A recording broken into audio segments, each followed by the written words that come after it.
নবী পরিষ্কার জানিয়ে দিয়েছেন, স্বৈরা শাসকেরা থাকবে না, থাকবে না। প্রত্যেকটা ভূখণ্ডে ভূখণ্ডে স্বৈরা শাসকেরা টুকরা টুকরা টুকরা হয়ে যাবে। ঠিক কিনা বলে?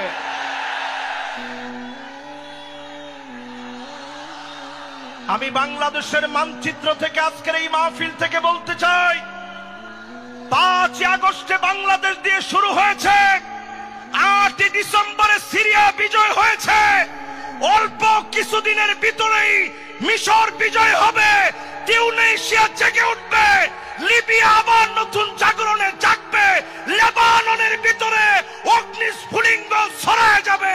জালেমরা আটকে দিতে পারবে না, পারবে না, পারবে না।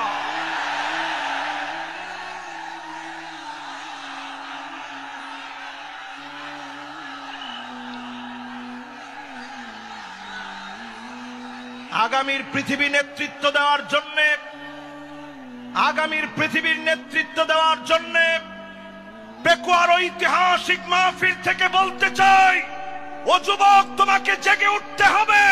ভারতের রক্ত চক্ষু উপেক্ষা করে জেগে উঠা লাগবে মুসলমান।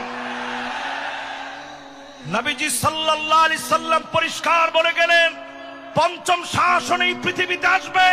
সুম্মা তাকুনু খিলাফাতান আলা মিনহাজি নবুওয়াতিন। আল্লাহর নবী বলেছেন, কেউ সেই শাসনকে কেড়ে নিতে পারবে না। 54 বছর দেখা শেষ, সামনে হবে আল কোরআনের বাংলাদেশ।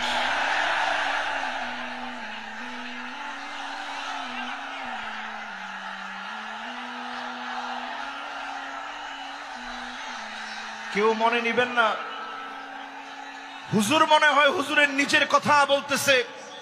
আমি আমার নিজের কথা বলছি না। আল্লাহর নবী বলে গেছেন, এই পৃথিবীর ভিতরে আবার শাসন আসবে, কোরআনের শাসন।